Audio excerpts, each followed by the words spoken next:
Welcome back to the second episode of The Illicit Feminine. We have my dear friend Jessica Matthews back for part 2 of our interview that we started last week.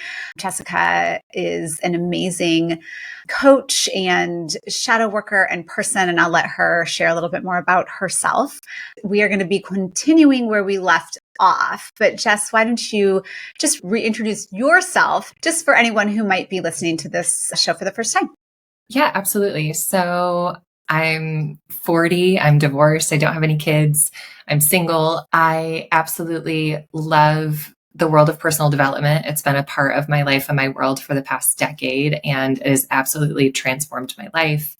I am in the process of building a speaking business. I am a growth coach, emotional growth coach. I just love all things learning about our internal world and the things that hold us back from being able to build and live our best lives.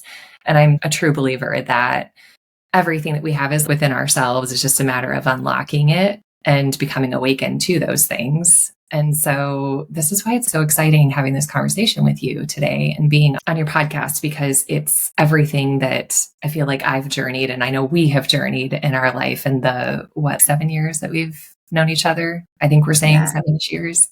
Last episode, I think I tried to bump it up to 10, but I think, it's close to 7. Honestly, though, it feels a little bit like a lifetime when you think about everything that we've journeyed through and just all of the transformation that we both have shared in together and in our own lives. And I don't know, it's just a really cool, wild, and amazing magical ride.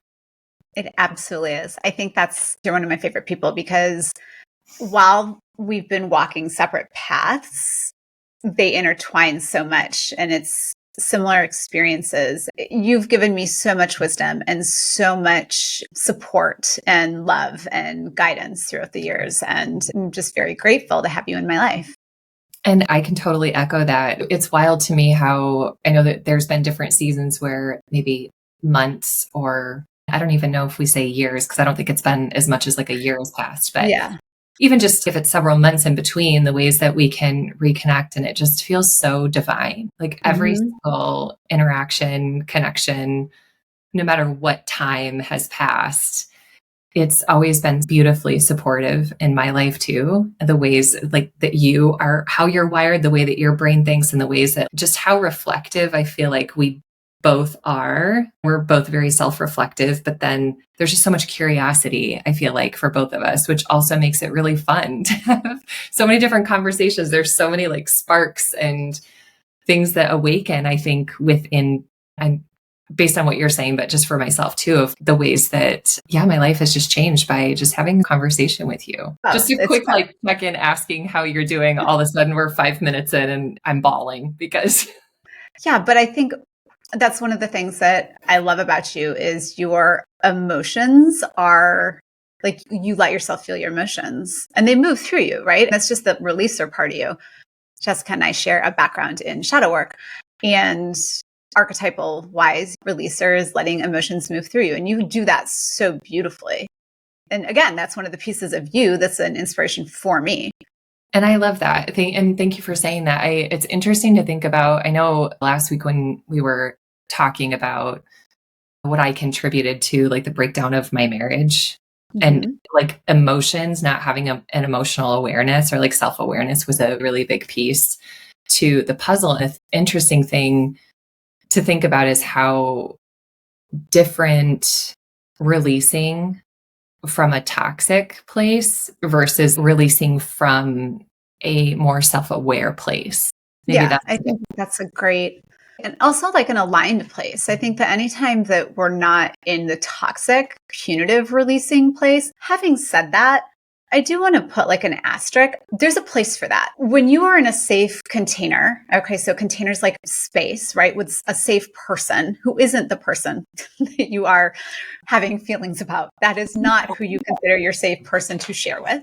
When you're doing your work, you have a person or a pillow, whatever it is, that you're releasing to. And so we call it, like our coach and mentor, Debbie Holcomb, always says, a space where there's no real world consequences.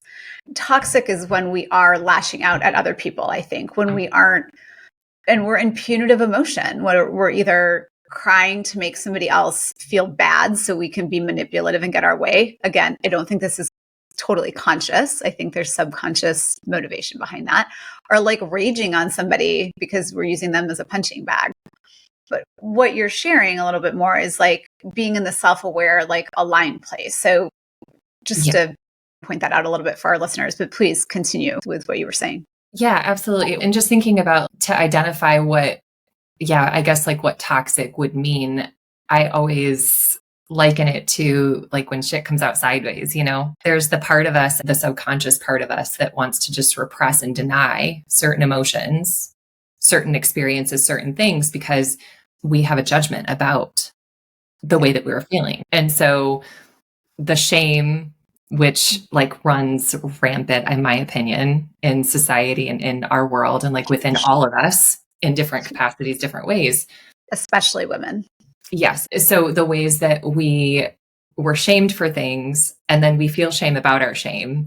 And so then we just want to shove it down.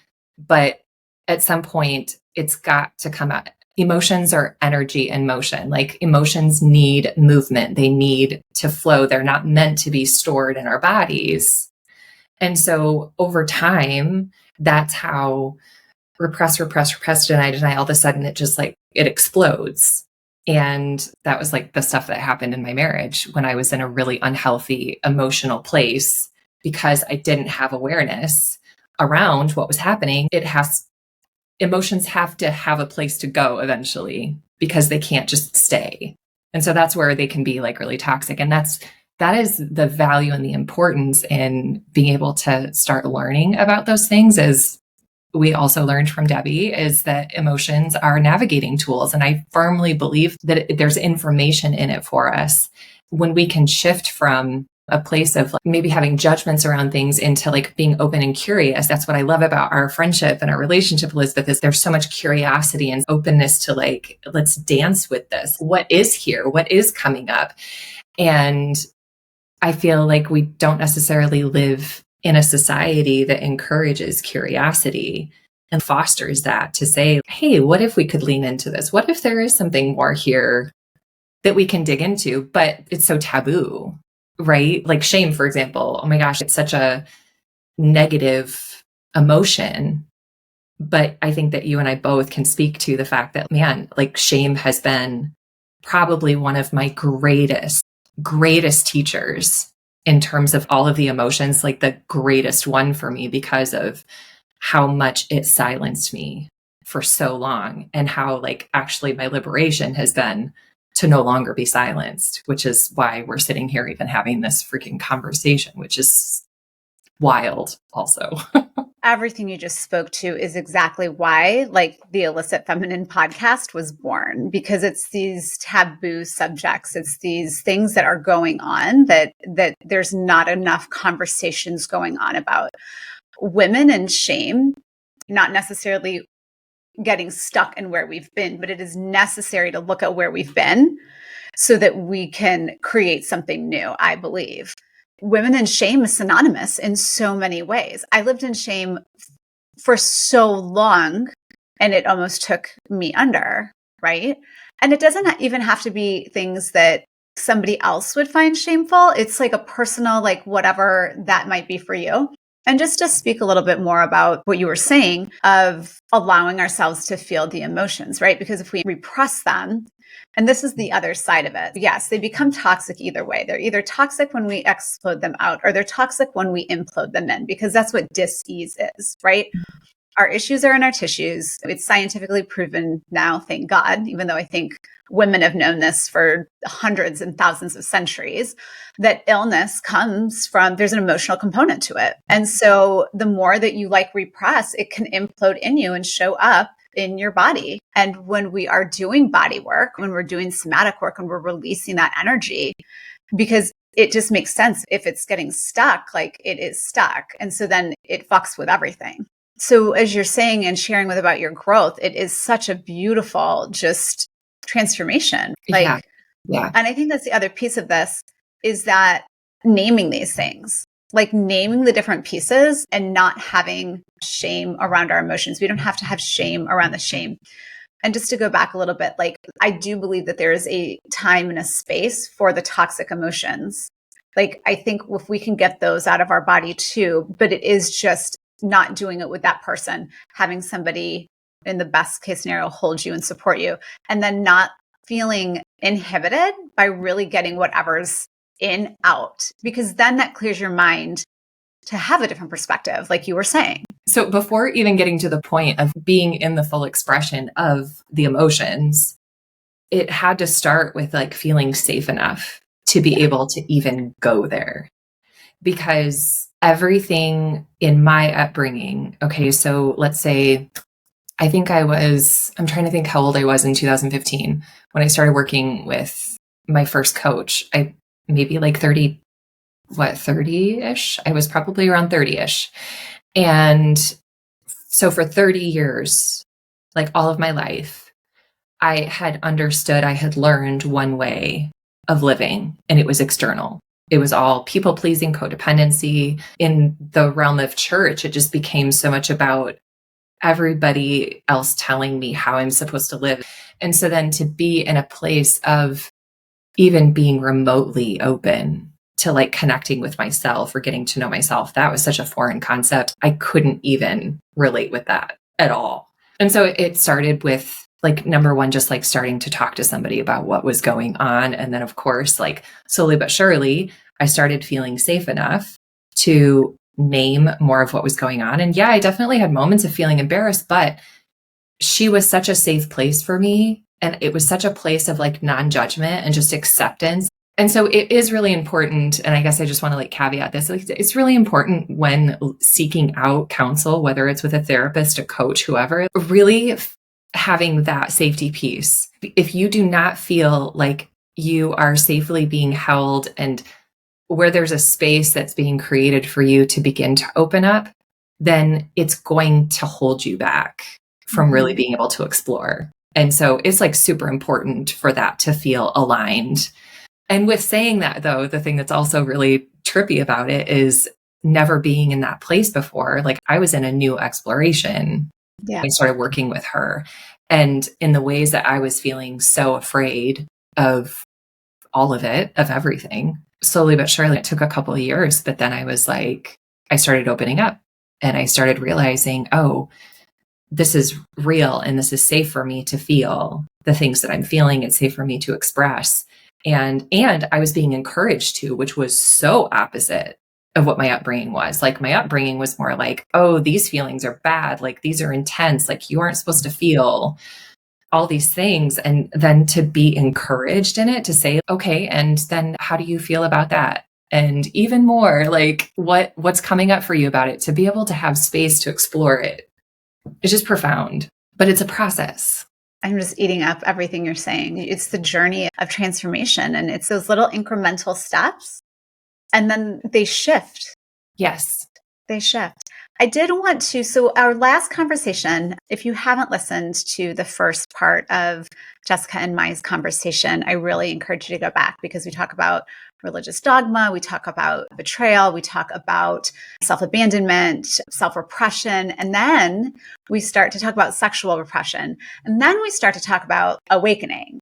And we start to talk about like sexual exploration. And I'm really interested in diving back into that piece with you. And maybe you can give a little bit of a background. I want to just name it for a lot of women. If this isn't you, God bless you. Go and do your work with other women to continue this movement of, in my opinion, this feminine sexual reclamation of not even having it to be with another person, but like our own sexuality, our own sensuality, and not feeling that we have to hide that, and not feeling ashamed of it, and not feeling that it's this forbidden thing. I'm not saying we have to go stand on the street corner. Like, it can be a private thing, but like really having women get into their bodies. And this is a conversation you and I have had on repeat, and there's so many layers to it. But today I'm wondering if you would be willing to share one of those layers about, as you're finding yourself, because I believe who we are is so wrapped up in our sexuality. How we show up in the world is so wrapped up in our sexuality. I think people try to separate them, and I think that's bullshit, because we are these beautiful sexual beings. That's what the divine created us as. Not solely, but it's in me, that's a beautiful part of us. I didn't always feel that way. It was a part I repressed and hid for a very long time. Like, share with us a little bit about that journey, a layer, if you would. Yeah. Oh my gosh. There's so many layers. And I really appreciate you saying that for it to be a very big part of us. I don't know that I've like fully thought about it in that way or connected with it being a really big piece. And yet I also feel like I've been experiencing that without necessarily putting words to it. Yeah. So I definitely resonate with that.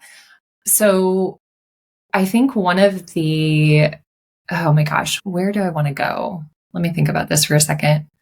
Okay. I started working with a coach probably in the last couple of years. I first found her, I heard her on a podcast. Her name is Rebecca Antonucci. And so I think I've been in her world watching her for 4 years. I think it was around like 2020, 2021. So 4 or 5 years. And 2 years ago, I started working with her and I was in some group containers and then I was working one-on-one with her. The thing that draws me to her work is just how fully expressed she is. She is authentically expressed. In her authentic expression, she, I think, represents a lot of parts of me that have had so much fear around just really embodying those different things. One of the big pieces for me in working with her has been around sexuality because she is very sexually expressed. I have not identified as being that in a better part of my life. And so one of the big pieces in working with her was so much about self-love and self-sensuality practices. And it was wild for me to unlock through doing like mirror work. Okay. And when I say mirror work, is like sitting in front of the mirror. And I'm talking just even like looking at myself, like looking at myself, like even just looking in your eyes. Yes. Looking in my eyes, like not even anything like sexual. Yeah, we're not taking a mirror between our legs at this point. This is just looking like it's your eyes. Yes. Yeah. And also there's some of that too. Of course. There's absolutely, every woman should be doing mirror work with her vulva, but we'll get there. I know. And you say this, Elizabeth, and yet 3 years ago, I wouldn't have known that. Of course. And let me put a caveat in there. That is not something that we are taught unless your mother's Anne Marth, like that we should be doing. Do you know what I mean? Or if you are doing Mama Gina, Regina Thomas Shower's work. But as I say that, no, there are women that's like the devil to do that. So I want to honor that. Yes. So the thing that was wild with this experience, I had no idea the things that would become unlocked in me and would awaken in me by sitting in front of a mirror and looking at myself. Because number one, I was so fucking uncomfortable. Yeah. Like, and I'm totally going to tear up thinking about this because I remember even right now, as I'm sitting here staring at the screen and seeing us both on the screen, like I remember how like uncomfortable it was to look at myself in the face, just look at myself in the eyes and to be okay, to let myself sit through the discomfort of that. Because I do think that there is, I'm not sure that I've tried putting words to this, but like this feeling of just not acknowledging myself. Or maybe that's what it is, like to actually see myself. Like, when have I ever let myself actually see myself? And to get to a point of first, it's just making eye contact. And then maybe it's like trying to hold it for 2 minutes. It's hard. If that's not a practice that you've ever done, it's freaking hard. And then to get to a point where I could look at myself in the mirror, that I could smile at myself, that I could say, oh God, it's still... like to say, I love you and thank you. And I'm proud of you. And to meet these parts of me that are uncomfortable to see and to connect with and to start acknowledging that, oh my God, like who I am really is beautiful. Who I am is really powerful. Who I am is really amazing. Like I'm like this really amazing human. And like when my journey has been more about looking externally for the validation, right? Like doing things to receive the validation back. I think that you mentioned about the ways that we can sometimes do things sideways, manipulate to get our needs met rather than verbally saying them, kind of thing, like thinking about how it starts here. And even in the ways that it sounds so obvious, it's so much harder. It's so much harder to practice it, because to actually sit and love ourselves, like to actually sit and say, oh my gosh, I love you. I'm thankful for you. Thank you for being who you are. Like, and so then it expands, right? Because then the more that I could practice, like looking at myself, just looking in my eyes, and then start verbally saying things that I think about myself. And then it went a step further. Should I keep going, or do you want to? Please, no. As much as you want to share, please, because this is real. This is a thing. Yes. There's women out there that are like, love myself. Like, they would never in a million years say, I love you. I think you're so beautiful. I think that your body is perfect. I think that your breasts are amazing, and your stomach, like maybe it didn't bear children, like hold children, like, or whatever, like your thighs are gorgeous. They don't know how to say that to themselves. They can't. And that concept is foreign. So I think this process is so important. Real quick, there's a beautiful store that I love here. And I hear women in the dressing room. And like, I want to open the door and be like, come here, let's look at you. And you have to name one part of you that you think is beautiful, because the way women talk to themselves, and they don't even realize it. Here's the thing. They don't even hear it. They don't even know. Yeah. Look at me. My arms are so big. I'm so fat. And it's not that we don't have pieces of ourselves that we want to transform. It's not that. It's if we understood the damage we are doing to our souls with the way that we speak to ourselves or discount ourselves. Yes. Yeah. It's like we're throwing ourselves away. Yes. All of that to say, what you're saying is really important. Please continue. Yes. And I'm just going to say too, the thing that, okay, so as I continued, as I was growing in looking at myself and expressing to myself this love, and it might have just been the only words were, I love you. And just looking at myself in the eyes and saying, I love you. Thank you. I'm glad that you're here. I'm glad that you're alive. That was the start. And then as it grew, then I started an exercise of practicing self-love with my body. And so then it became, and then this is to piggyback on what you were just talking about, of witnessing, looking at different parts of my body and the things that I can point out that I love. Oh, I love this part of me. I love the strength in my arms, or the things, being with things that I do have judgments about. Which is just as important. This is what I was going to say too, is like really hard, is that this is not about bypassing the way that we are feeling. Like, this is a both and. It's like practicing self-love and then being in the practice of witnessing our judgments about these things about our body. Absolutely. So it's literally, oh, I have judgments about my hips. I have judgments about my ass. I have judgments about my thighs and about my feet. This is the thing that's hard, in my opinion, is to not just have a judgment about it and then be dismissive. This is the key right here. Continue. It's being with it. It's like fucking being with it. And okay, even in all of the work that I have done, like, I'm tender about this conversation, obviously, here today, because this is still a work in progress. This is not, because I sit in front of the mirror and I'm like, I've got this self-love practice, that then I don't deal with having judgments about my body, because I sure as hell do. And let me just tell you, like, being in the world of dating, and man, it's been an incredible teacher for me around self-love.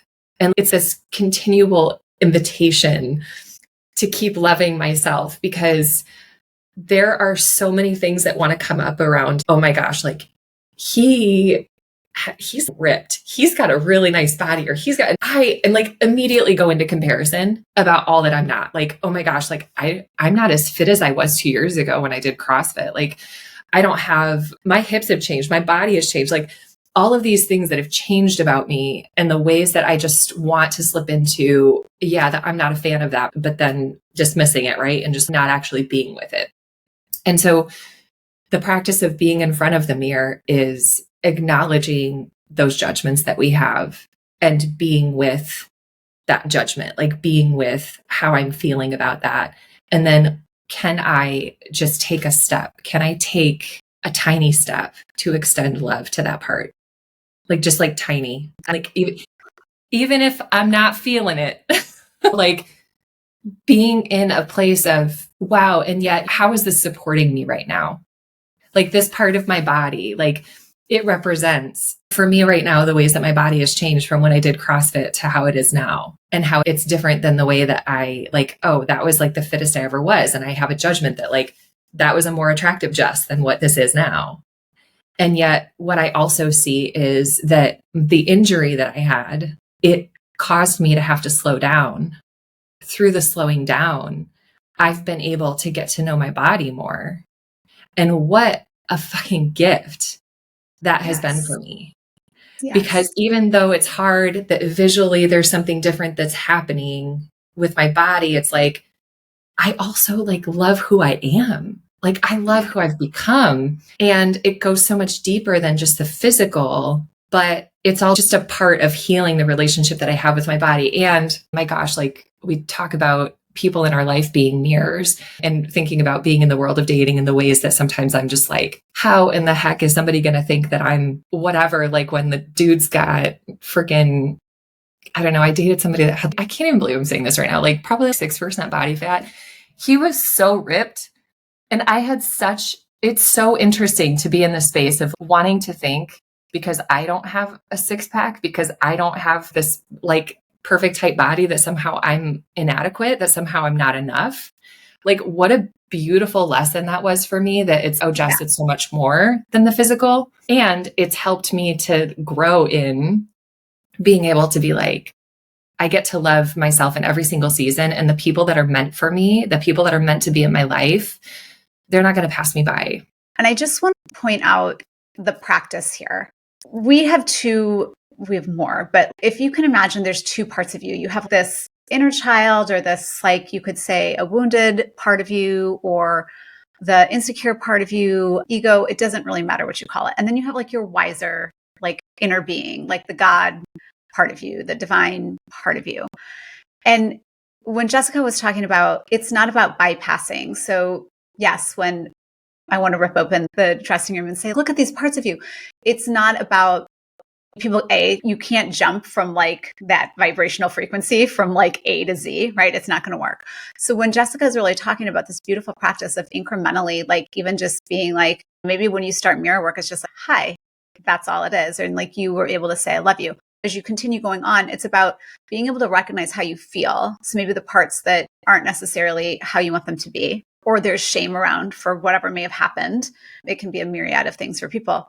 And then being able to extend love to that part. That's the other piece from that higher self, that divine self, because that's the healing, whether it's of the physical body, whether it's of our emotions, it's being able to send love. Love is the answer to everything. Loving ourselves, regardless of when it's coming up, we don't have to bypass it, but it is that practice. And I just wanted to condense that.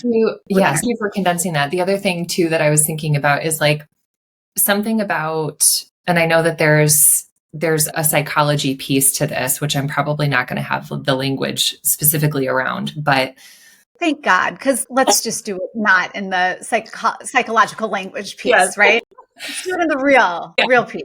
But the thing is that our minds are constantly searching for evidence to support our belief system.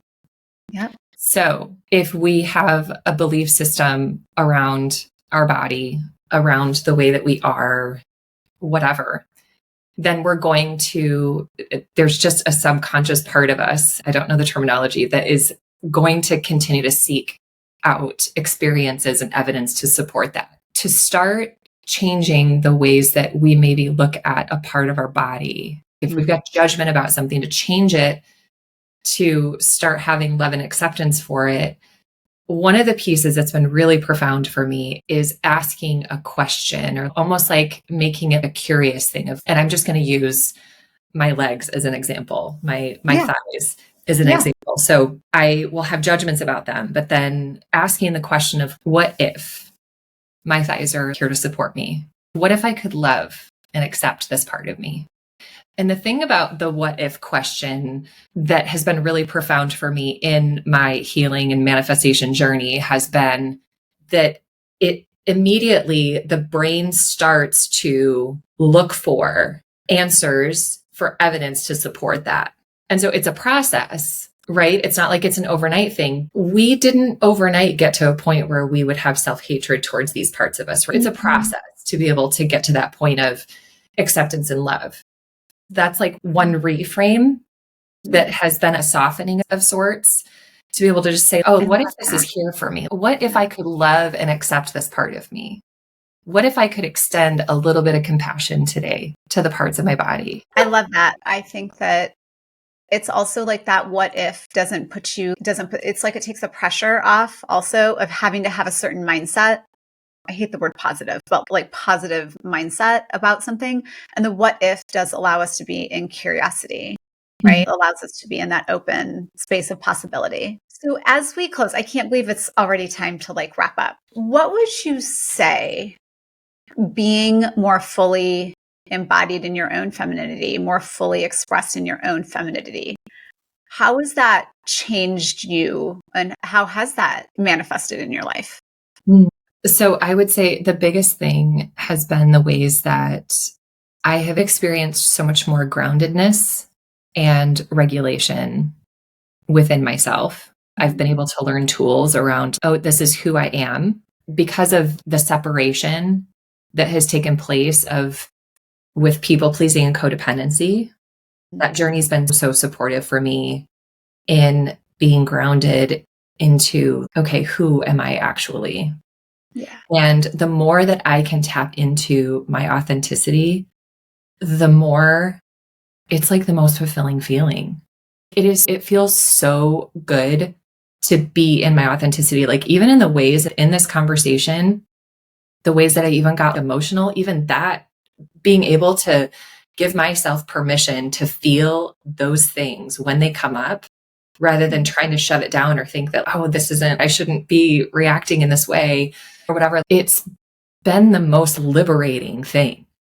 And in the process of all of it, I am able to love myself even more. And I feel less attached to outcomes needing to be a certain way. Or like in relationships or whatever, because I've learned how to be in my own energy and stand in my own power and be the badass that I am, but also the nurturer that I am and the lover that I am and the person that has a softness and has a big heart and compassion. It's like being able to embody all of these pieces. I feel like I have even more love to give than I did before. When my life was so focused on everyone else, I feel like there's been so much more openness, creating such a magical world around me too. The connections that I have with people are just so beautiful. And I feel like I loved humanity before, but I'm in love with humanity even more now. Yeah. In the midst of the craziness and the ways that it's unlocked things for me with career and in relationships. And like, I never would have imagined 10 years ago that my life would be what it is today. It's seriously the most profound, that's not even the right word, to be in a place where I get to have the experiences that I have. And the fact that I know that it's been all of the steps that I've taken that have brought me to this place of having the kind of fulfillment and satisfaction that I have in my life. Yeah. I never would have imagined. And to be like single and independent as a woman. Yes, I do desire partnership, but to be in a place where like, I don't want to settle, and how that's like true for everything in life, not just partnership, but everything, learning that my worthiness and remembering my worthiness of all of it. I don't know, it's wild. What you said was just so good. I want to thank you so much for being on. I could just continue to listen to you. So definitely would love to have you back. Yeah. Is there anything you'd like to say to our listeners before departing? That self-love practice, like just challenge you, encourage you, maybe dip your toe into it, to just step in front of the mirror. It's such a profound exercise. And I know for me, all of these pieces, I really did benefit from having the support of a coach. It was profound for me because of the ways that my brain wanted to hold on to judgments and old patterns and ways of thinking and being. I think that would be my other nugget, to find somebody that is aligned and supportive. If you feel ready on your journey to explore these things, consider doing it where you've got some support. We talk about support being so important because so many women do not set up support for themselves. And yes, I said that it is our choice whether we set up or do not set up support for ourselves. So if we feel unsupported, we get to change that. I'll put a link in the show notes. I love Louise Hay's book, You Can Heal Your Life. She does a beautiful chapter in there on mirror work. There's other people who do great examples of mirror work also, but that's probably one of my favorites. Thank you again for today, Jessica. Thank you all for listening. Stay tuned for more from The Illicit Feminine, where literally nothing sacred is silenced, right? So good.